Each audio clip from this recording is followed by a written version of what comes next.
Hello students, see the question number 20 on the board. If tan inverse of k plus tan inverse of 1 upon 2 is equal to pi by 4, option A is 1, option B is 1 upon 2, option C is 1 upon 3 and option D is 1 upon 4. First, we write the given thing. What we have to given?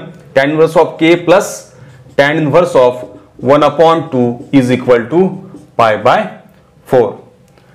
Again आपल्याकडे एक formula आहे tan inverse of x plus tan inverse of y चा, तो directly आपल्याला या ठिकाणी वापरता येणार आहे, यूज करता येईल. tan inverse of k plus 1 upon 2 divide by 1 minus k into 1 by 2 is equal to pi by 4. या ठिकाणी हा tan इनवर्स ऑफ, याला सिंप्लिफाय करूयात. आणि हा जो आहे हा tan इनवर्स ऑफ 1 असतो मित्रांनो. tan इनवर्स ऑफ 1 असल्यामुळे आपण डायरेक्टली याला सिंप्लिफाय करताना हा 2k प्लस 1 डिवाइड बाय 2 आणि हा 2 minus k is equal to, हा डायरेक्टली तुम्हाला या ठिकाणी 1 लिहिता येईल कारण tan इनवर्स जो तो कट होईल.